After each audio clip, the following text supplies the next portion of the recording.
This is Geek Gab with your host, Dornall, and me, Daddy Warpig. We are back. Geek Gab for Monday, August 5th, 2024. And today we have welcomed back to the studio our good friend Rick Stump. We're going to be talking about D&D and then probably some other stuff, and maybe even AD&D and probably some other stuff. But first, I had the rare, nay, the golden opportunity today to go see an M. Night Shyamalan.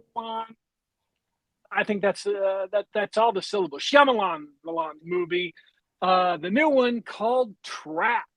Oh yeah, can't wait to see it. I'm looking forward to that one. Have you? So you haven't seen the movie, I'm assuming, because I sprung this on you. I sprung it on him like a trap. I didn't even know it was out already.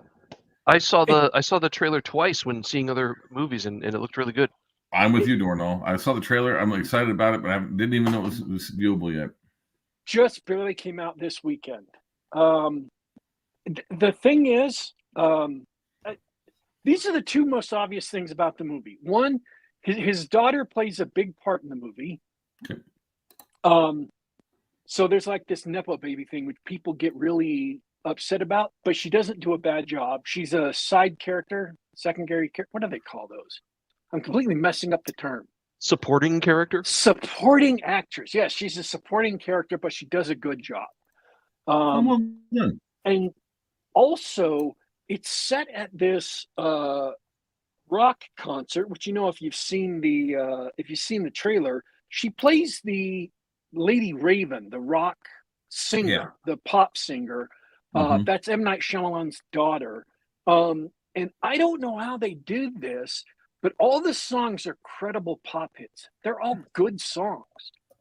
And I understand that may mark me as an enemy of the audience for praising Zoomer pop music.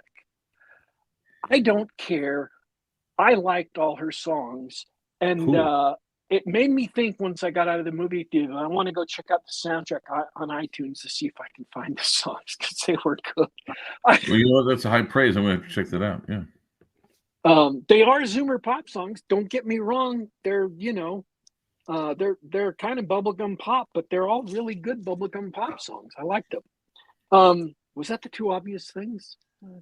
Yeah, good music, and she did a good job. I forget where I read this, but to echo what Simon Hogwood's saying, thanks for listening, man. Every time Shyamalan comes out with a new movie, I'm surprised he's still making movies. But he's a really good director. Yeah, I'm saying I forget where I read this, so I can't give proper credit. But if you think about it, he made a really bad flop with Avatar: The Last Airbender. Yes. But since then, he's come out with a lot of good movies. He never went away. He has always been back. I mean, here at the house, we call him the little girl with a little curl. You ever hear that joke? There was a little girl who had a little curl right in the middle of her forehead. When she was good, she was very, very good. But when she was bad, she was horrid. And he's like that. When he's good, he's really good. But when he's bad, he's really bad. And that's okay. Every director has bad movies. Steven Spielberg has bad movies. But M. Night Shyamalan, like The Lady in the Water, didn't like it. I didn't think that was a very good movie. But even the movies, they kind of give him crap for it because they think that the twist or the world building or whatever are kind of wonky. They're still good movies to watch. Yeah. Mm-hmm. Like what are his bad movies? The Avatar and was it The Happening? Was that the one? Oh yeah, The Happening. I haven't seen that. The Happening. It was a good idea, but yeah, it just was a misfire, and frankly, it was miscast. He had the wrong people in the cast. That was the Air one with. That's right. Where the plants were mad at you, so yeah. But Lady in the Water, I didn't think was good. I haven't seen The Happening. And there aren't a lot of his movies that are bad movies. Even the movies that people give him garbage for Signs. because they make fun of aliens and what's going on in that movie. But it's still a really good thriller, and it's still that's really curious. solid character work in there. It's still a really worthwhile movie to watch. I love The Village, and people are like, "Oh, the twist is so stupid," and I'm like, I don't care. It's still a It's still well great made. movie. It's still well made. To this day, I am ashamed to admit, and I will present this shame for everybody on the internet. I did not get the twist in The Sixth Sense. That one surprised me. Oh, I didn't either. Oh, don't be surprised about that one. Yeah, No, it was really well done. It most was the people, purloined letter. He made it so obvious that you missed it. Yeah, very good done. Very well done. most people didn't get The Sixth Sense. That's why it was so big. Yeah. Is I everybody was thinking about what you said about directors all having a bad movie or two.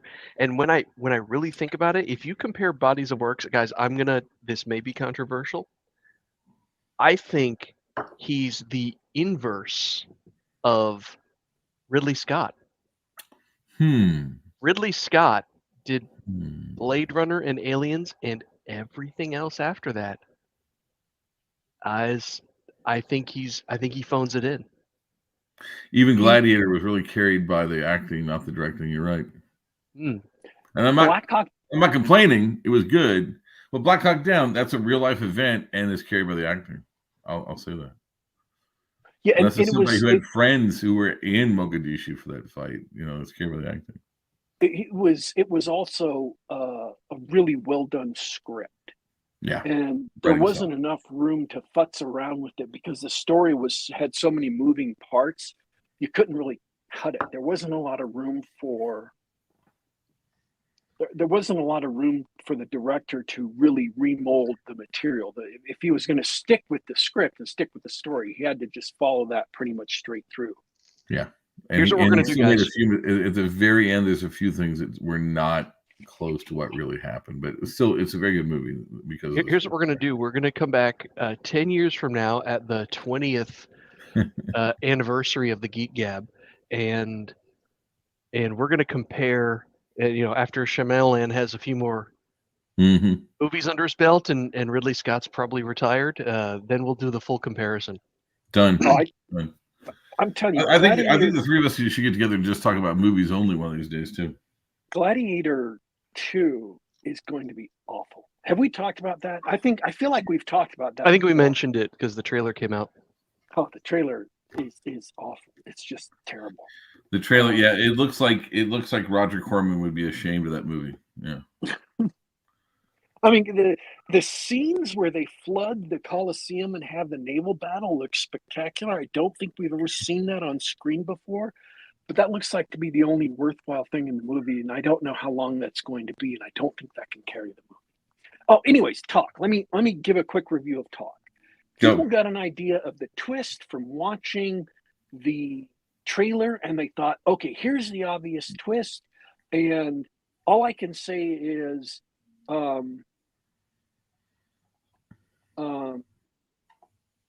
he knows that you're going into this movie expecting there to be an M. Night Shyamalan twist, and so he's doing everything he can not to confuse you, but to use your knowledge that this is an M. Night Shyamalan movie against you. So that you're constantly looking in all these directions for what the twist is. Meanwhile, he's sneaking the real story in and character building in, and the things that what actually happens is that there's a really good story that goes on, and he's more concerned with telling a really good story instead of hammering you over the head with a gimmick. This movie doesn't have a gimmick twist like most people were expecting. Instead, it just has a really good story that goes in some unexpected directions. Nice. So take that for what it's worth. I enjoyed it. Josh Hartnett does a fabulous job. And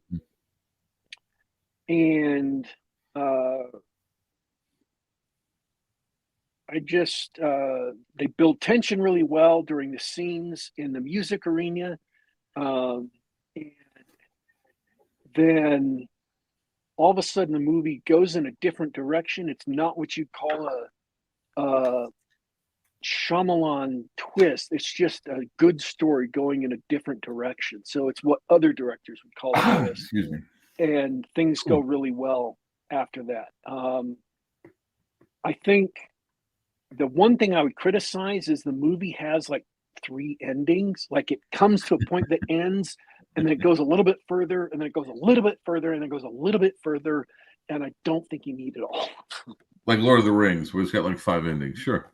Yeah, but they're not long. It's not like he's taking, adding an extra half hour for each of them. But also, all the questions you have during the movie up to that point, you're like, wait a minute, well, how did this happen? How did that happen? Why did this happen? All of my questions got answered by the end of the movie. So if you think there's plot holes in it, just grant him some leeway. Have a little faith. All my questions were answered by the end of it. Even the ones I said, oh, I guess it doesn't matter. That's just a setup for the movie. You just have to kind of accept that. That was explained satisfactory, and really good scenes too, that actually directly impacted the plot, directly impacted the characters, and made so much sense, and made the movie play so much better. So I really enjoyed the movie. Well, I'm sold. Thank you. I don't think this is as big an audience pleaser as some of his earlier movies. It's not as obviously thrilling as like his Bruce Willis. What was his Bruce Willis comic book? Unbreakable. It wasn't as audience thrilling as Unbreakable or The Sixth Sense, but it's a really solid, fun movie with great characters. Like, I think that Unbreakable and Split may be the most unappreciated superhero movies of the last 15 years. Yeah.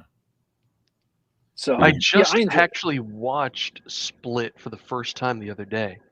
I watched Glass when it was out in theaters. And I went back and watched Split, and I thought of it when you were talking about gimmicks. Yeah, it was really leaning on the gimmick of James McAvoy being able to pull off those different characters. Well, he carried that movie on his back, didn't he? Yeah. Yeah. But it was good. It was enjoyable. It was very good. Very good. If you didn't have an actor who could pull that off, that movie just wouldn't have worked. No, not at all. James McAvoy was incredible in that film. Incredible acting. And I don't know how he did it. So anyway, that's my review of Trap. I thoroughly enjoyed it. I haven't spoiled anything. Thanks. People who don't like gimmicks, this isn't a gimmicky movie. But it is a great thriller. I thoroughly enjoyed it. And a lot of the supporting characters are done like really well. Also, Haley Mills is in it, which I thought was neat. Wow. The original Parent Trap girl. Cool. Yeah. That was a kind of a surprise for me. I'm like, wait a minute, that's Haley Mills. Those of you who don't know Haley Mills, I guess the most recent thing I can think of is she was in a TV show called Miss Bliss, which was on the Disney Channel, which got retooled as Saved by the Bell when she left the show. So, and that's the most recent thing I can think of that she was in the precursor to Saved by the Bell. And that was a long time ago. But she plays an FBI profiler. She does just a fabulous job. So anyways, I'd recommend it. It is something you can go see in the movie theater. I didn't think I was wasting my money on the movie ticket. Unfortunately, the theater I went to, you guys know when I go to the movie theater, I drive to a nice theater that's half an hour away, and I get good food at the concession stand, and I get the nice cups that I can put in my collection. Well, today, because of where I was, I didn't go to the good theater that's half an hour away. I went to the theater that's close to my doctor's office, and they have bad concessions, and they have a cheap, crappy plastic cup that doesn't have movies on it, just has Coke stuff on it. So The concessions were more expensive and they were worse. So the movie ticket was worth the price. The concessions were like getting mugged in an alley. So for what it's worth, movie ticket worth the price. Concessions at this theater, not worth it. I'm sorry you had a bad food experience. So that's my review of the concessions as well at Cinemark Cinemas. This is a full service pop culture podcast, guys. Across the board, top, bottom, everything. So, anyways, let's see. News. Do we have any? We've got some crazy news. We don't need to get too much into current events, but please. I'm glad the world didn't end, because the infamous Jim Cramer, the guy who is bad at predicting markets that investors have made their fortunes off of doing simply the opposite of what he says every day. Yes. He posted on Twitter last night or the night before, I believe. He says, "Yeah, the markets are bad right now, but it's not the end of the world, guys." Oh no.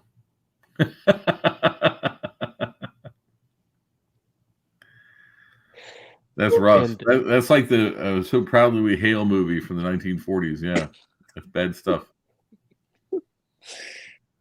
Run for the hills, folks. That's it. That's all she wrote. All right, turns out as bad as the world is right now, it's not ending, so we can hang out and talk about. Well, Rick Stump, you're back, and this is your anniversary month of Seaward. I imagine most people here know what that is, but why don't you? Well, I'm about to say it's very flattering you think so. So thank you, and I'll give the elevator pitch. Back in 1977, my babysitter convinced her boyfriend to let me play D&D. And then 2 years later, after I got all the books for first edition, I started a D&D campaign, and I called it Seaward because that was the name of the town. That was the third weekend in August in 1979. And we're now in August, and we're still running it. Seaward. Yes, Seaward. Towards the sea. Yeah, I actually had the idea of it was a ward of a city on the edge of the sea. Seaward. And John kept on saying C word, and I'm thinking, the C word. That's an interesting reference. I wonder where that's going. Not the C word. Yeah, Seaward, like the ward of the city by the sea. And now, 45 years later, it's still going strong. Of the first 6 people to play in the game, 3 of them have passed. We've had multiple characters in the campaign die of old age as the campaign time has gone faster than real time. And now we have just a tremendous amount of stuff going on. I've got 2 active groups, one purely online and one purely face-to-face, running side by side.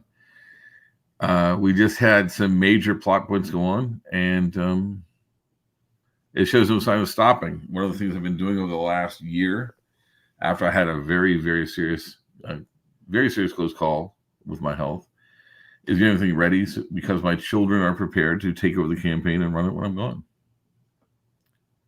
So we have no signs of stopping for the next 50 years.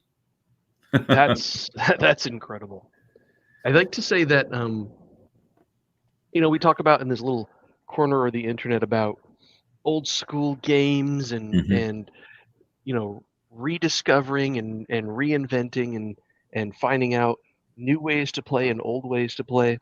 And there's always that group of people that we got to give them such a hard time because they say, well, I've played this way for 40 years, or I've played for 40 years and we never did that, and we never did this. And I just every time I think about you or talk to someone about you, I say, no. See, Stump's the exception that proves the rule. He's literally been doing it this one game for 40 years. Yeah, and I'm going to say something now. I'm going to very carefully say I'm never going to say we never did that because I've tried virtually everything. You know, I've played a lot of games. At one point, I tried to list all the RPGs I've actively dungeon mastered, game mastered, or played 5 or more times, and I stopped at like 60. This is my main hobby. My main hobby since I was single digits years old is role playing games. Let me put it this way: the joke around my players and my family is my champion superhero game is only 16 years old. It's complete, and that's unbroken play. That's routine play. My second edition campaign is only 18 years old, etc. This is what I do for fun. This is how I have fun and relax with my friends, with my family, and with the people who are willing to play. And I've been doing it a long time, but it's never been static. I've never said, well, I've tried everything. In my second edition campaign, I've tried second edition with spell points, right? Just to see how it works. I've experimented at one point I did in the Seaward campaign, I used spell law for like 4 months to see how it worked back in the 80s when it first came out. And on and on. And I really never understood the whole, and I'm, being very, very sort of confrontational about this in a way, but I'm not trying to be. We never played that way. I've been willing to try all sorts of things. I prefer to play close to raw. There's a few things I've changed, like in Seaward, I've got my own initiative system that I think goes faster and is more efficient. And I've had people who played AD&D first before join my campaign and come in and say, holy moly, combat is so fast in your game. And it's just little tweaks. It's not incompatible at all. You don't have to change any other rules except how you roll for initiative and how you count initiative. So it doesn't affect spells, it doesn't affect magic items, anything else like that. But I settled on that after like my 4th attempt of let's try different things with initiative. I think that what I love about role-playing games in general, and I've played a lot of them, is it makes you have a ton of space for creativity. And I've never understood why you do that and not mess around a little bit and try new things and find what works for you. Now, one of the reasons that Seaward keeps lasting is, in my opinion, and I can say I've stress tested it quite a bit, first edition is maybe the most robust role-playing game. So because it can handle so much just abuse and still run. And it's got so much flexibility, you can do so many things with it, and it still just works. That's tough. And the only thing I'm close to that, in my opinion, is Traveler. That's really topical too. But can you tell me just why do you think that is? Why do you think it's so robust? On top of my head, I'd say that it's because the wargaming basis that was brought in not just by Gary but by Dave meant that they understood that you had to expect the players to surprise you with things you never thought of. I don't know how many modern gamers do wargaming, but even if you're doing something like Warhammer 40,000 or something along those lines, the secret to wargaming is you're trying to do something unexpected by your other player. You're trying to do something out of bounds. You're trying to push the rules. So you get a bunch of guys that their entire previous experience to RPGs is, let's figure out how we can stretch this till it breaks. Let's see how we can surprise the other guy with something he never thought of. And first edition is based upon guys that came from that default assumption. People are going to try to stretch this as far as they can. They're going to try to end run us. They're going to try to shock us. And what you end up with is, while it looks extremely basic in its mechanics and its outlook, it's designed to survive hardcore stress tests.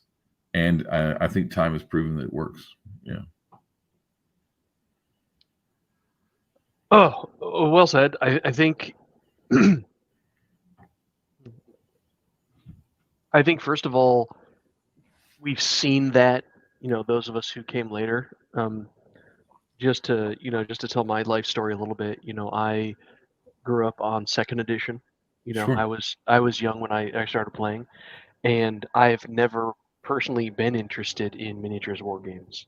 Mm-hmm. It always looked fiddly and And so, Well, I it think is fiddly. as a result, I really enjoy um, messing with the mechanics and messing with the Mhm, rules, and mhm. and I have had less success in the sort of Brownstein or war game tier of games where it's essentially player versus player, where you're up against the other people and thinking about it. And it's just like you said, AD&D comes from that background, and before playing it and before really uh, you can't really appreciate it for what it is until you really try it, and then Mhm, once mhm. you see that wargaming background, you can't unsee it. Oh, it's just baked in. As a matter of fact, I think that one of the biggest mistakes that is made probably after about 1982 is there was not more of a direct mention of wargaming as integral.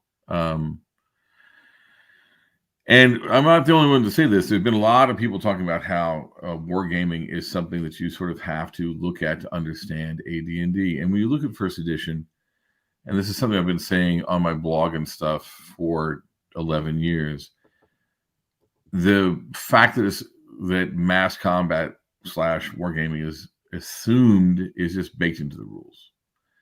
Everything from the number of orcs you run into by random encounters into just flat out the Dungeon Master's Guide saying, oh, you get this many guys, well, you switch and scale because suddenly you're doing mass combat. Second edition kind of lost that.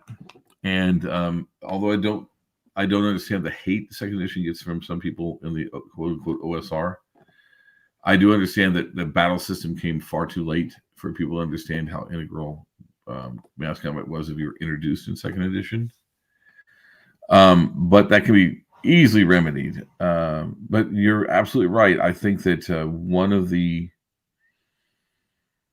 sort of weird side effects of RPGs is RPGs can be easily much less fiddly and much less complicated than war games, and they sort of supplanted them. And now war games are much more niche than they used to be, and it's harder to understand how they relate to RPGs and how war games can help you understand RPGs. Here's an example. Excuse me. About 9 years ago, 10 years ago now, in my main campaign in Seaward, they went into a place I call it Super Dungeon because I came up with the term in 81, not Mega Dungeon. A place called the Cavern of Herds. The players had in the dungeon a mass cavalry charge against an army of troglodytes, with pikemen and crossbowmen and cavalry, and they had cooks. They had a full supply chain, and we had to use mass combat rules to make it make sense. And I've seen so many people struggle in the current sort of I hate to use this phrase, but paradigm of fifth edition contemporary games. Well, how do you deal with 20 orcs? Well, if you understand where the game come from, you can deal with 2,000 orcs as long as you're prepared and moving on. And I think that there's a lot of fear of that level of scale and fiddling of how close it can get to being really weird and even really lethal. Yeah, everybody balks at those big numbers. The thing is, it's still just math, and I was actually so enamored of how this can be fixed, and I mean that literally. That not too long ago, I started working on something. The guys on my Discord, I have a very active Discord, are playtesting right now. I came up with a set of mass combat rules. They can be grafted into anything that's compatible with the OSR, so that anybody can look at it and say, okay, how do we deal with 500 ogres or whatever? And it's very simple. It's like 35 pages with the appendices and the charts. Because, and I hate to say this after talking about fiddly bits so many times, is when you get right down to brass tacks, mass combat is so much fun that the fact that you got to pay a little bit of attention to a lot of points is not that big a deal.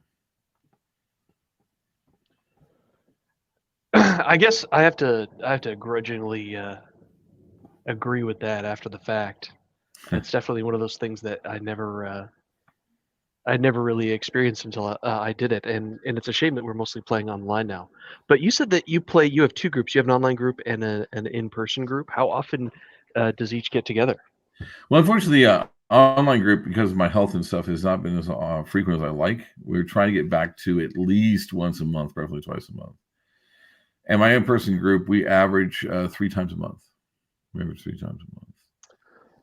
And that includes holidays and birthday season. So like recently, it's been 4 or 5 times a month. And you have to understand, I'm also fitting in 2 Champions campaigns. One where I'm running it. That's the Atlantaverse, which is now a licensed hero game setting. Thank you. And I'm also playing in one run by one of my children, which is actually quite intense. It's based upon classic Chinese wuxia novels. So it's pretty interesting. That's go ahead. I had a kind of a tangential question. Have you ever looked at the Ascendant superhero rules set? I had Alex Macrease on my podcast to talk about Ascendant. He and I talked about it a lot. He and I spoke not too long ago, and he has given me the green light. I'm slowly working on it because I've got a lot of irons in the fire, ranging from going through physical therapy to relearn how to walk better again, up to dealing with other stuff. But I am taking my Atlantaverse setting, which is, again, starting in, I want to say, 2013, and we're going to port it over. It's going to be a semi-official setting for Ascendant. Oh, that's awesome. Yeah. How would you compare Ascendant to Hero in terms of superhero rules? Okay, I'm going to actually throw you a curveball. Ascendant is DC superheroes done right. It's a wonderful system. It's very, very. Don't look at the page count to understand it. It's like looking at the Hero Games page count. If you look at Hero Games 6th edition, you're going to say, "Oh my gosh, it's 2 books that are each over 600 pages. You can never learn it." No, that's not true. It's a very simple concept. Ascendant is the exact same thing. It's a very, very simple concept, and then he uses several hundred pages to make sure you can't make a mistake how it works. You can understand the mechanics in a long afternoon, and in one day you can say, "Hey, I want to make a clone of Bruce Wayne / the Batman," and get it so close that 5 people are going to agree, "Yeah, that's the Batman." It's a wonderful system. Alex is a great guy. He's been a really good booster to me. He and I talk quite a bit, and I got to say, Ascendant is, if I had run into Ascendant before Hero, I wouldn't be running Hero. Wow. Yeah. Now, since I've been running Hero since 1985, it's not going anywhere, but we are indeed going to be adding Ascendant to the mix here very shortly. And again, we're porting over the Atlantaverse to hopefully, hey, Alex, if you're listening, I hope you pass as muster, to be a semi-official setting for Ascendant. Yeah. That guy's a mensch. I think. Oh my gosh, what a great guy! His Ascendant just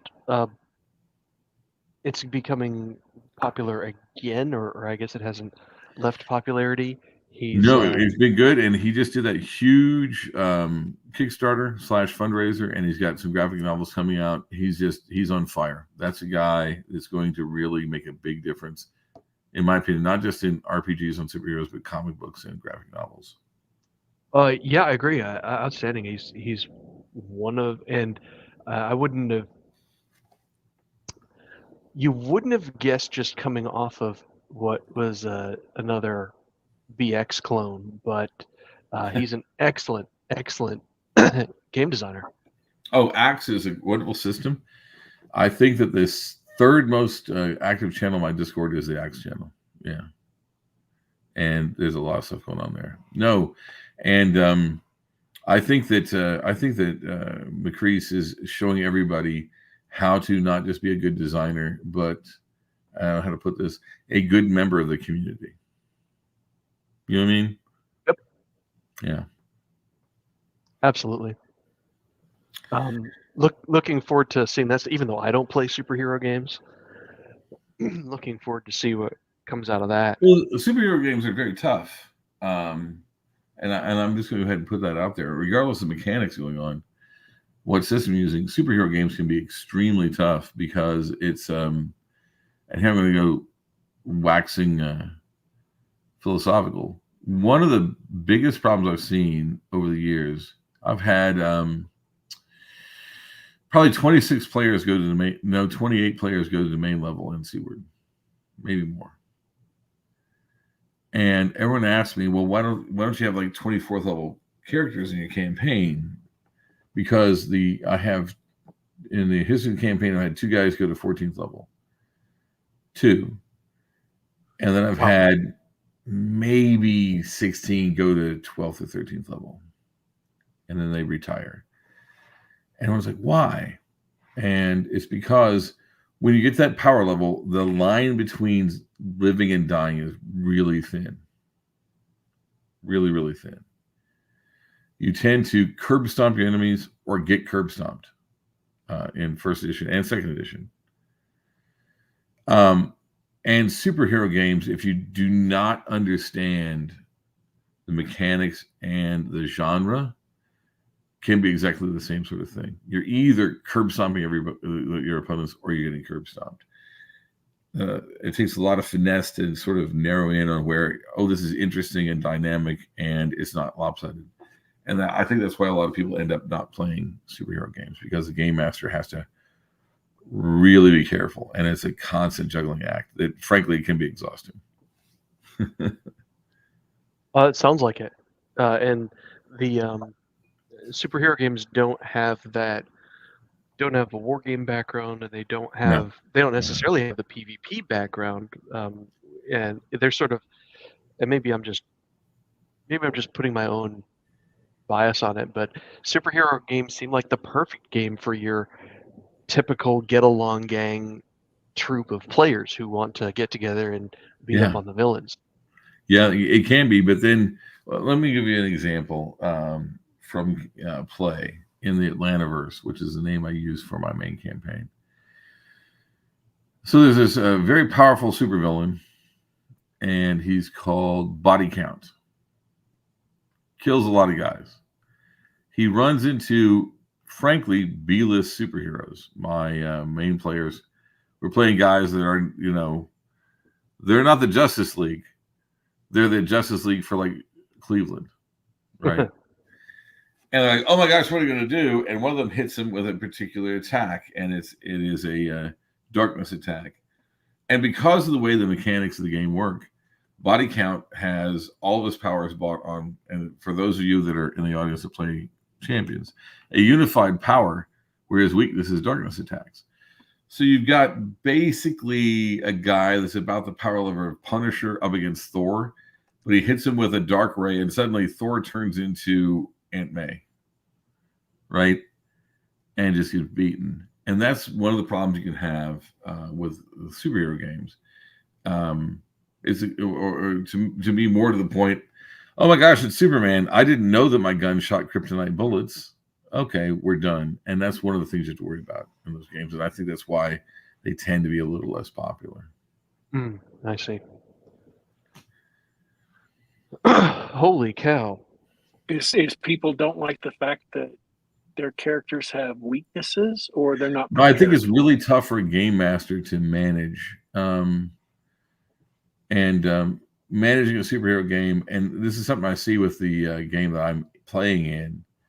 A superhero game, in my opinion, takes a lot more planning and bookkeeping than even a high-end fantasy game. So because the swing of powers and the capabilities are just so broad. You're basically writing a comic book and making sure the players aren't min-maxing at the same time every session. Now, don't get me wrong, I love it. I love running it. I love playing it, but I can understand why people avoid it because it is a tremendous amount of paperwork. So let me ask you a little bit. I think it's something we really need to talk to about young game masters too is, and I'm going to go out on a limb here and sort of maybe even offend a few people. As somebody who's got a bunch of long-running games, you can't avoid the paperwork if you want the game to last. There's a ton of paperwork.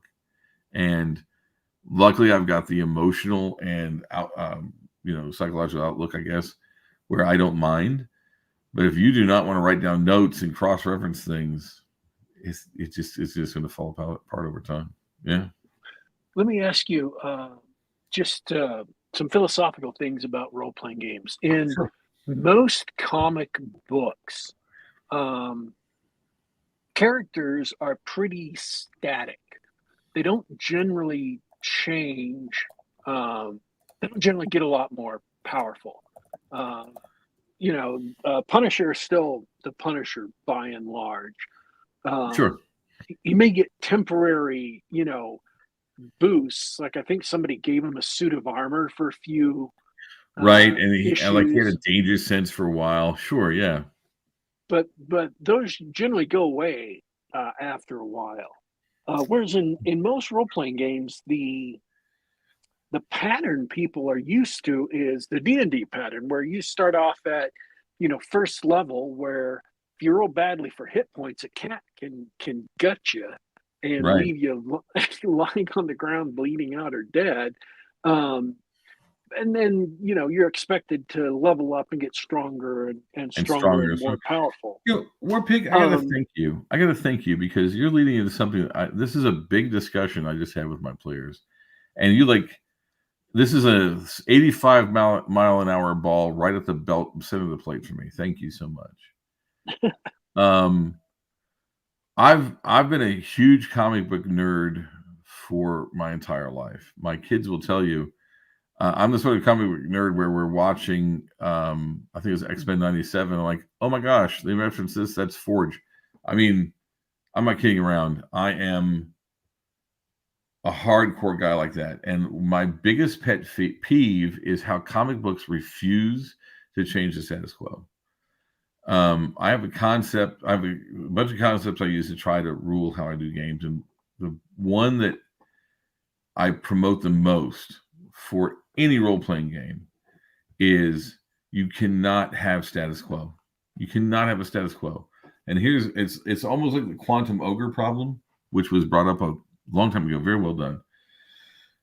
But here's the example that I have. At one point, I had set up a villain in Seaward, and my idea, this wasn't really a plot, but the idea was this is a guy they're going to encounter him, see who he is, because he's trying to look for all the potential threats that he has.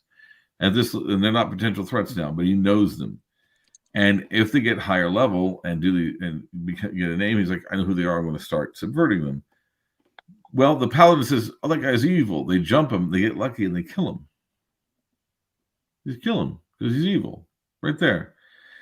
And my plot, I shouldn't say that because it's not really a plot, but I do timelines and flowcharts for major NPCs, and it's stuff like they want to be rich. This is their source of illegal income, so they have to control the smugglers. The smugglers have to be protected from the gendarmerie, et cetera, et cetera. So I've got these big flowcharts and things going on over at this. Last time I checked, over 200 pages of that stuff I keep track of. I'm not saying that I've got OCD, but I do. I was describing this to somebody like, oh, well, he's dead. You have to have somebody replace him. I'm like, no, he's dead. It's over. All of his plots fall apart. He's gone. The players won. They're going to move ahead.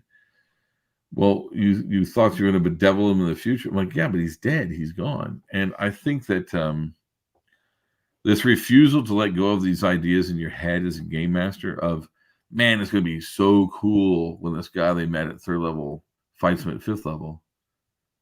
That would have been cool, but he's dead now. Move on. Don't recreate it. Don't do the quantum ogre thing of, no, you will run into somebody at 5th level that you met at 3rd level. You can't do that. Because suddenly you're not role playing, you're trying to write a book. And I'm not a frustrated novelist. I'm a game master. And I think that and I'm going to go really deep dive here. Back in the day in the X-Men, brace yourself. This is some serious nerdery. After the death of Jean Grey, the writer for the X-Men wanted Cyclops to have a happy ending, right? His entire concept was the X-Men start in a school, they're children. They have all these horrible adventures. They have all these experiences. They grow into adults. He wanted Cyclops to meet a nice girl, get married, retire from being a superhero, have kids. And his entire concept was the process of the X-Men going through the years would be young mutants come in, they mature, they deal with their problems, they become mature adults, they get married, they move on. And there's constantly new X-Men coming in, getting more powerful, getting more wise, getting more knowledgeable, moving on with their lives. So they introduced Madeline Pryor, and the concept was, oh, Scott's going to get this girlfriend, he's going to marry, he's going to settle down and have kids, and in 20 years, maybe his kids will join the X-Men. That was the idea. No, management came down and said, no, that's bad. We need the original X-Men team. We want Iceman, we want Beast, we want Cyclops, we want Jean Grey. So get rid of Madeline Pryor, bring Jean Grey back to the dead. Let's keep the status quo to make money. And frankly, it completely stifled all the creativity going on there. If you go into Seaward, I hate status quo. The players are constantly changing things, breaking things. The biggest example I would say is in Blackstone, which is my second edition campaign, they killed Lord Korgoth, the Lord of all Death Knights. But you're talking about two different concepts there. Well, it's one concept. It's one concept. You can't have a status quo. If the players' actions don't permanently change the world, why bother having players, right? If the players you can have characters that change the world without them gaining, levels or skill points or in real karma life, points or whatever. In real life, people grow and change and get better. Even you and I, right? As time goes on, I might not be as strong and agile as I was when I was 20, but I've got a lot more knowledge. I've gained a lot more skills. I've got a lot more experience. And you've got to let characters do that. And I think that role-playing games of superheroes reflect that growth a lot better than the comic books do. And I think that, like I said, we're going really deep into the nerdery here on the philosophy of stuff. And I think that one of the reasons that you're seeing comic books used to have 10 times the distribution they have now is they're not willing to change the status quo because they're after money. Oh, matter of fact, Shepard there, it's like Robotech. You don't just stick with Rick. You have different casts for each iteration. That growth, that challenge, that change, I think that that's why role-playing games actually, in some ways, defeat a lot of other media, because the players are invested in the fact that their characters actually do grow, change, and eventually they will move on, whether they die or retire, or whatever. And that reflects reality a lot more than comic books do, frankly. I mean, Reed Richards now is pretty much the same Reed Richards as he was in 1967, just with a lot of lore. So what's the point? Well, I think the point is, and maybe this is obvious from our perspective, but one of them's a passive form of entertainment and the other one's active. And there you go. Matter of fact, I think you were summing up what we're talking about. And that's very, I'm stealing that line from now on. Comic books are very, very passive. And I think that, frankly, they're not nearly as entertaining or dynamic as role-playing games. With the incredible changes of role-playing games, I think that's why the people that love them so hard. Thank you. Yeah, the thing is, real world skill advancement is a really bad way to judge. Well, we're talking about entertainment. What a role playing should be like, because if we were to go with real world, people would be born first level. By the time they got to be 18, they would have been fifth level, and then they'd spend their entire adult life working at their job, and they would get to be seventh level by the time they retire with, very, very talented people, maybe breaking out of that if they decided to suddenly. And suddenly we're talking about Traveler all over again. Yeah. Which, by the way, I hated the Traveler system. I thought it was a terrible system where you simply couldn't advance at all. Yeah, I've never you had to played really get into those. some of the later books before you could even advance at all. It's like, okay, I'm done growing up. Okay, now what? And again, it's a mechanic that it shows that these games are not really connected to real life, which you brought up, and thank you very much for that. Now I got to tell you a funny joke that my kids tell. Right, I was a soldier in the Gulf War, so I'm a veteran. So that means a first level fighter in D&D, because it's level title for first level fighter is veteran. But then I became a Catholic theologian, and then I became in the Catholic Church. I became an adept, which is a second level cleric according to the level titles. So my kids tease me that I dual class, which proves that I have at least a 15 wisdom.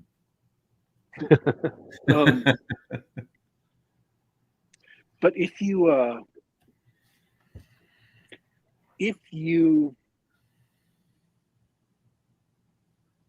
I think a lot of ways of doing advancement,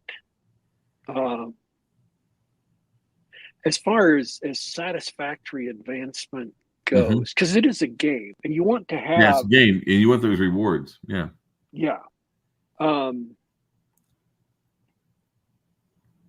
So the argument being, you want to take a bunch of stuff from comics and port it over to a role-playing game, but it's a role-playing game first that's flavored with comic stuff.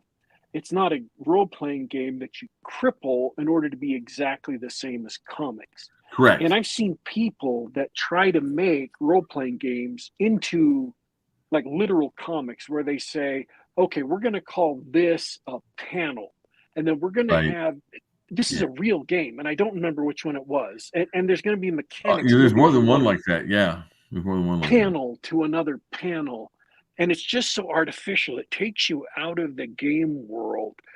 And other people have done similar things with like, okay, we want this to be quote unquote a cinematic game, and so it wasn't Big Eyes Small Mouth, but there's an anime game that was like that too, where it was scene after scene. Yeah, and it just snaps right out of the game.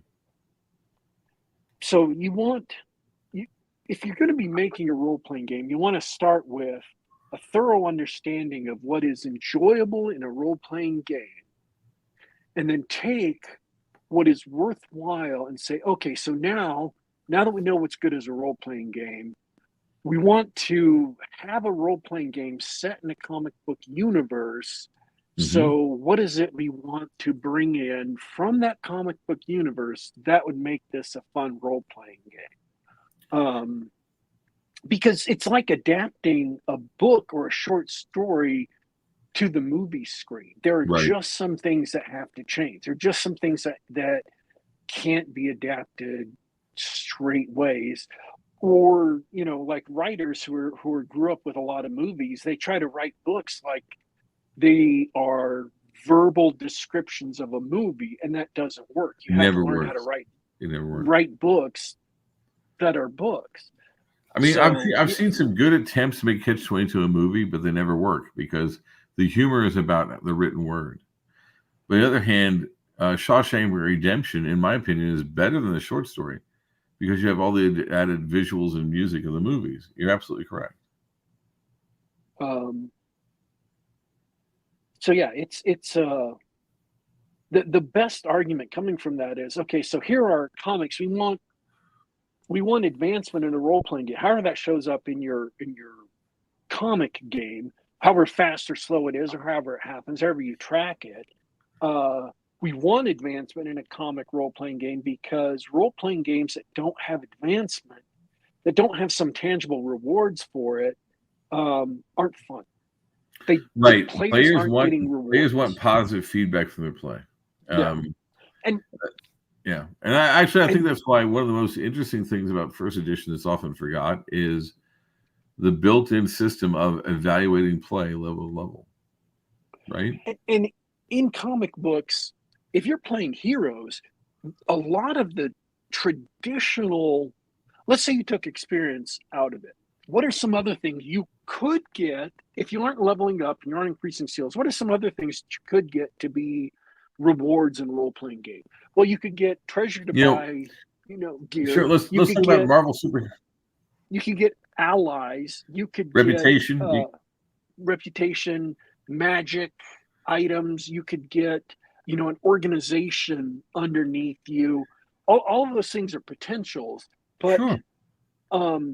As a comic book character, if you're taking experience and improving your powers, all of those stuff are quote unquote powers anyway. You're not going to be getting new items because a suit of power armor is, somebody's. It's Iron Man's superpower. Sure. Gadgets but at the same time, remember when we started off, Iron Man had armor that's not quite especially the comic books. It started off with a handful of powers and very limits, and then by the time you get into the 80s, it was much more powerful, much more tough, much more robust, had many more powers. And my personal favorite was by the time you get to about 1987, he had his stealth armor, his underwater armor, his space armor, heavy combat armor, Hulkbuster armor. So you do see the comic books, this sort of progression. An Invisible Woman went from I can turn invisible to I can turn invisible and make force fields. And so there is some reflection of the comics, but yeah, you've got to figure out how that works in the game very well. And I think that Champions does it very well with their XP points. I think that what I'm trying to say is comic book characters, if you're making a comic role playing game, you're not going to get rich being heroes. That's not heroes do. They don't do it to get rich. And isn't that interesting? Because I think that one of the most interesting dynamics you have, and I'm going to get really wonky here. Spider-Man was so shocking at the time because he was a high school kid who was poor, and he got in trouble. He kind of messed things up when he tried to make money off his powers, and then had to become a hero. And then you got Booster Gold, who was a glory hound trying to get rich off his powers, and then turned into a real hero after time. Oh, I think we lost Warpig. There he is. Words from comic book characters, because that's not really their thing, because they're heroes. Then there is literally nothing for comic book characters to really be working for. So there's no in-game rewards. There's no tangible rewards for the players, and there's nothing really that they've accomplished. So you have to have some kind of advancement system where they're, even if it's going slowly, you have to have some kind of advancement system. And most of them are good ones. There's some reward, there's some feedback, there's some accomplishment, even if it doesn't fit with the comics, because so many of the typical rewards for role playing that you get in, say, D&D just don't apply for. There's no loot, there's no money, there's no jewelry. You're not going to. Those things aren't available to comic book characters, so it has to be something else. Yeah, and it's often, and what you'll see if you look at DC Heroes, Champions, Ascendant, etc., it's often the ability to improve or add to your powers, which is, mirrors the comics and it's quite fun. Absolutely. Or get rid of limitations, add followers. You mentioned all this stuff before. And I think that's a very good point you're pointing there. And again,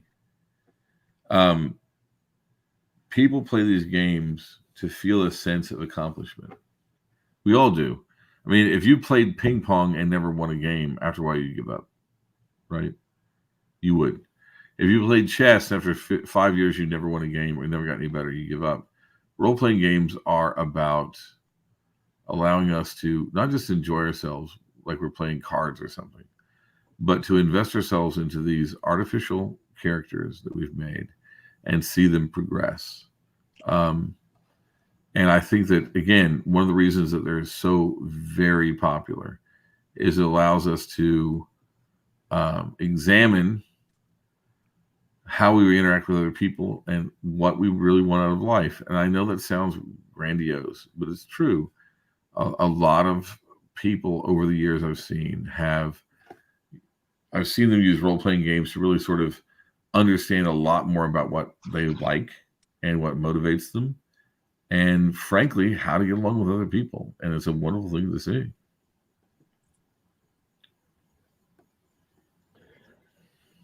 Speaking of, I guess this is sort of top of mind because because we've been experimenting with those old, those ancient player versus player constructs like Bronstein's in various games. Yeah. I would. A matter of fact, I hate to interrupt you, but diplomacy is the one I think of too. But go ahead. Yeah, diplomacy. Another game I was introduced to when I was very young, and I Love it. didn't seem interesting. Didn't seem interesting to me at all.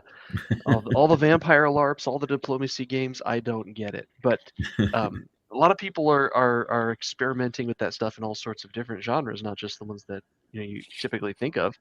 And Traveler came to mind. Traveler is apparently working really well for some people. Oh, wonderful. So, earlier you mentioned that you've done and tried everything. So, how often do you engage in those diplomacy style games? Sure.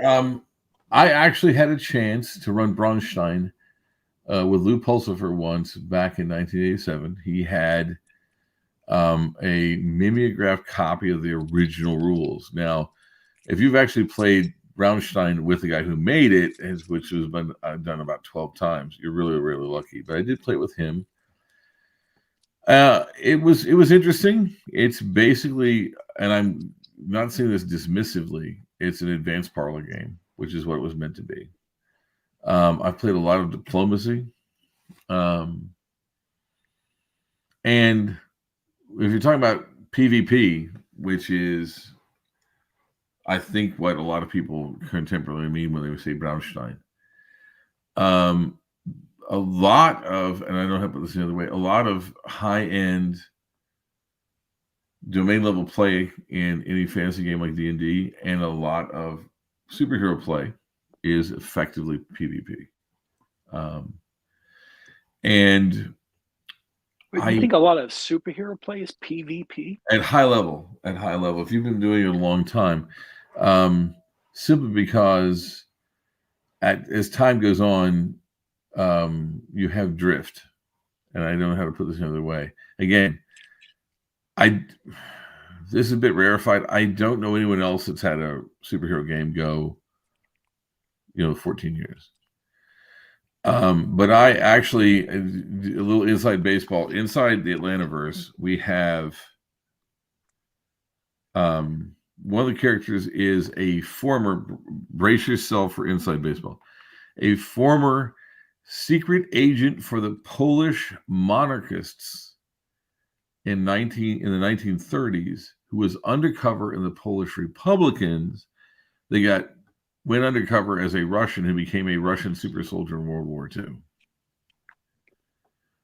who was then cast forward through time and is now a superhero in the contemporary era. Got that in your head? He was trained in martial arts by the first of Hitler's Übermenschen. So that's off to the side. One of the contemporary players who started playing in 2014 was as an 18-year-old kid, went through role-playing games, became the leader of the Fourth Reich's supervillain team. Now, these are players with player characters. So right now we have player A, who is, unbeknownst to most people, a Polish national Soviet superhero from World War II, who fought and was the first person to Hitler's bunker and hates all Nazis, who has sworn to kill the player character of player B, who had a kid that was recruited and changed his mind and is now, to save the world from nuclear destruction, become the head of a Nazi group. Those are both players, and more importantly, the players are both brothers. But that's one of them playing a hero, one of them playing a villain, right? Well, if you ask the guy playing the other one, he's going to say, I'm not playing a villain, I'm playing a hero. I had to do this to save the world from nuclear destruction. Which is true in the universe. And if you look at comic books, you see this happen in comic books all the time. Look at Magneto, Once Upon a Time, the worst of the worst, and then later, 25 years, 30 years later, leader of the X-Men, and then a villain, and then a hero, then a villain, and a hero. So you see that go back and forth. So if you're playing any complicated superhero game, you're going to see people go, and like Magneto or some of the other guys like that. Dr. Doom a couple times is like, no, I'm saving the world from villains because I want to save mankind. There's a lot of that's sort of baked in, especially if you're doing 1980s, 1990s Iron Age comic books. You see a lot of overlap. But high-level D&D players, and again, Seaward, here's an example. Back in the, I want to say 1984, 84, 85, my good friend Marvin was playing a character in Seaward, and he was a good guy, neutral good. And my friend David Powell, God rest his soul, was playing another good guy, lawful good guy. These are characters going on, and Marvin's character was working very hard inside the game to domain, and he was setting it all up to marry the king's daughter and domain inside Seaward and become the first guy to domain and become a duke.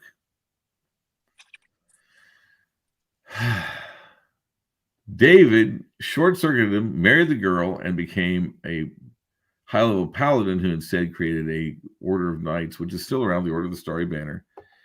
And Marvin role-played that his character got so mad, they said, screw you, I'm going to make my own Seaward, but with blackjack and hookers. Yeah.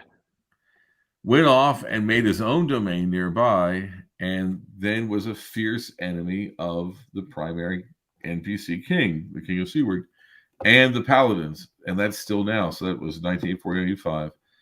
And if you ask any of my current players, Eastport, the place that he founded, his domain, is still a major thorn in the side of all the other players, because he's not evil, he's not mean, he just thinks Seaward sucks, and he doesn't like anybody that was loyal to the King of Seaward. And there's a lot of other examples.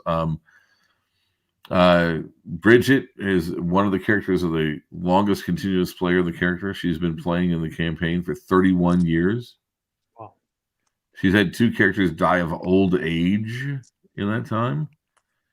Just domained. I think it's her 3rd domain as a PC. But she didn't want to be loyal to the King of Seaward, so she set up her own domain, allied with a different power branch. And she might very well go to war with another current player because their borders match, and she's allied with a different power structure. Neither one of them's evil. Neither one of them's bad, but they could end up going to war because of other reasons. And whenever you're getting into any sort of long, and this is my opinion, I could be wrong, in my opinion, anytime you get into long-term, high-level play, whether it's superheroes, cyberpunk, D&D, Traveler, anything, you're going to end up with player-on-player conflict.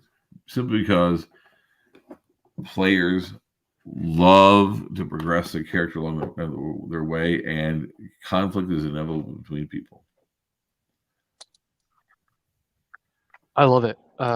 And I love that you mentioned Cyberpunk at the end. I love that game. I'm looking to go back to that. Oh boy.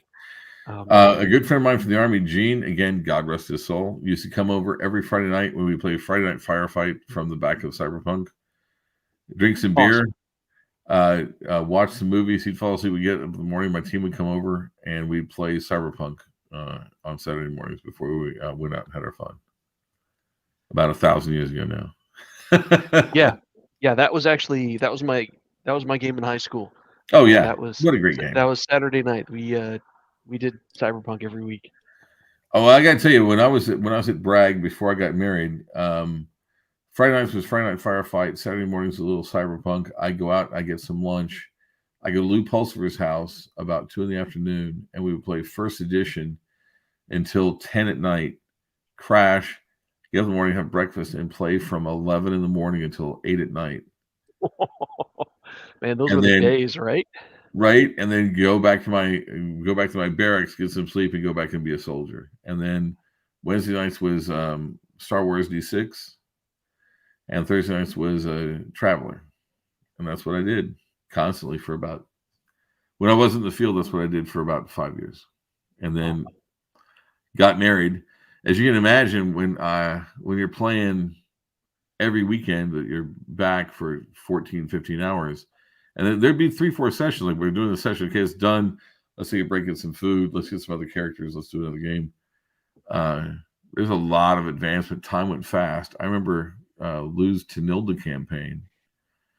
That's what he called his campaign, which started in 76 and ended in 99 because he didn't have any players anymore and he got very ill. I think that in the 6 years I was there, we had 18 years of game time go by. Yeah. Wow. That's outstanding. Hey Rick, I think we're past an hour here. Oh my gosh, we were well past an hour. Yeah, we spent most of our time. We spent most of our time philosophizing about superhero games, which was great. I love the stuff that we get up to. I guess we always cause trouble. I guess we'll probably shelve the psionics discussion for another day. Which this is the third time we shelved psionics. I think so. Yeah, I think so. Anything else you want to ask Daddy Warpig? Anything else you want to go over? No, the superhero thing is something I've been thinking about a lot recently. I run into games where they design certain mechanics into the game, and it's not apparent why the mechanics are in the game. And then when you speaking my language, keep going. But then you do some thinking about it, about the genre or whatever, and people don't understand the mechanics, so they kind of resent the mechanics. But then you do some thinking about it and you're like, okay, I see why that mechanic was in there. Maybe if they had explained that mechanic, people would be more accepting of them. But at the same time, I'm also wondering, is this a good mechanic? And so I can take a couple seconds and explain this. There's a role-playing game called Torg. Love it, hate it, love and hate it. Trans-genre role-playing game. One of the settings is the Nile Empire. The Nile Empire is a pulp supers game. Yep. Which means it's got very, very low-powered superheroes, usually with just 1 or 2 powers. You can fly, you can turn invisible, you can hypnotize people. Yep. Right. So the powers themselves have what they call a possibility cost. Possibility is the XP as well as the luck points for the game. Now, everybody really hated this mechanic. And also, you could technically improve your powers. You could make them better, but it was fabulously expensive. Just very, very difficult to do. So, there was a lot of discussion about why people did it. People played it that way because those are the rules. But looking back on it, and this game first came out in April of 1990. Looking back on it, the reason why they had possibility cost was twofold. One is game balance, because everything else in the game and let's take flight. Everything else in the game that lets you fly had some kind of restriction. You needed a piece of equipment that needed fuel, or you needed a spell that if you casted it caused backlash, which is physical damage, or whatever. And people with the pulp power flight could just go fly, and it was just a natural thing to them. They didn't have to have wings, whatever. So it had a 3 possibility cost per adventure, I think. And that was balancing because it slowed their advancement down by a bit. And then if you wanted to improve it, you could, but it would cost basically 3 times as much as anything else in the game. Tremendously expensive, yeah. So that reflected a balance between, in the comics, you can't increase anything at all, but in the game, you want to allow players a chance to advance it, so you allow them to increase it, but it's just really expensive and it'll take a while. So, and I'm not saying the balance they struck is bad. I'm not saying it was a bad idea. It's just that when people were complaining about it, The reason why they did it was really opaque because they never bothered to. They never even bothered to like a fact or an interview or anything to explain any of this. And it's only looking in hindsight, dealing with some of these issues, looking at other games and thinking about game design issues in other systems, and I'm realizing, oh, okay, this is why. And I guess I'm just inferring. I'm inferring that that's why they did it. I don't have think exact you're correct, statements. though. I absolutely believe you're correct. There isn't any other. That's what the effect was, and I am inferring that was the deliberate reason behind the effect. I'm guessing that their effect was deliberate and that there was a good reason for it, and then these are the reasons that make sense given that it's a comic book genre. So it's a little bit mind reading, but I think I'm right. No, I agree 100%. And that is one of the problems with any superhero role-playing game is how do you balance the fact that they're already godlike in some cases, and they want to advance and get tougher. And that's a balancing act. It really is true. And I said godlike, which of course is a great role-playing game that came out in the 90s about superheroes. Especially when they're in parties with players who are, and we'll take just the Nile Empire specifically. If you were just to play this, it's a 1930s Indiana Jones world. So you have, mobsters and criminals and a fascist government and all those things, but you also have, the Phantom style pulp heroes or the Shadow style pulp heroes, but you also have a little bit of supers snuck in there too. How do you balance someone who is a gangster with someone who's a superhero when the superhero clearly gets, even if it's just one power, they get a big edge at the beginning? You balance that by making it so that they advance slower than everybody else does. And Warpig, we got to come on here in a couple of weeks to talk about game balance. We can do that all whether day. Whether that's a good or bad thing, it's kind of like whether it's a good or bad thing, it's kind of like the balancing act for multi-class elves, for example, in AD&D. If you're a fighter, mage, thief, right out of the gate at first level, you've got 3 classes you're drawing on, and you can cast spells in armor, which no other magic user can, but you're dividing your XP between those 3 classes. You're going to max out the levels in those 3 classes, and you divide your XP between those 3 classes. Even if you max one of them out and you can advance in the other 2, you still are giving up a 30 XP for No, and I think that when you're just talking again about the elegance of first edition, where, and I have a blog post from over a decade ago where I explain, I call it Chesterton's fence applied to gaming. If you don't understand why classes have level limits, then you should really take them down, because you're just going to end up, why is everyone playing an elf? Yeah, absolutely. Very good insights, Warpig. Very good. So I think that was their solution is, okay, these characters can be more powerful at the beginning, but they're going to advance slower. No, exactly right. Absolutely. And I miss Torg. So yeah, I've been thinking about these kinds of rules recently. So it's nice to have an actual discussion of them. And the answer we came up with tonight, which is that this has to be a role-playing game first, even if it's taking place in a comic book universe. You need comic book universe elements, but you don't want to copy the limitations of the comic book medium.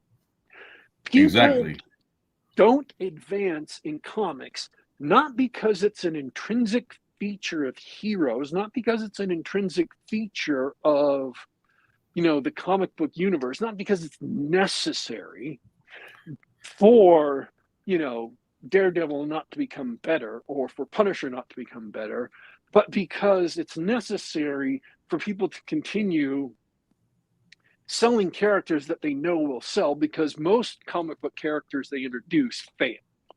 Most comic book characters they introduce are audiences reject. So they want to keep selling books about the comic book characters who succeed, and they don't want to change those characters beyond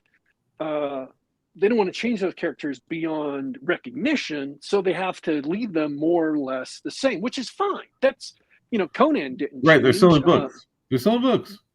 Sherlock Holmes didn't change across, even after he tried to kill him off. Sherlock Holmes didn't change. James Bond didn't change across his stories or across his movies. That's fine. That's not necessarily evil, but you have to recognize, if you're going to make a James Bond role-playing game, it isn't necessarily going to be an absolute rule that, for example, every 6 modules you have to change the physical description of your character, because every 6 movies James Bond's physical description changes. Absolutely. One of the principles I talk about a long living game is something I say that is, genre is descriptive, not prescriptive. Right? Yeah, you just have to live with it. You can move on. Just because James Bond never changes doesn't mean that your superstar can't change. Exactly right.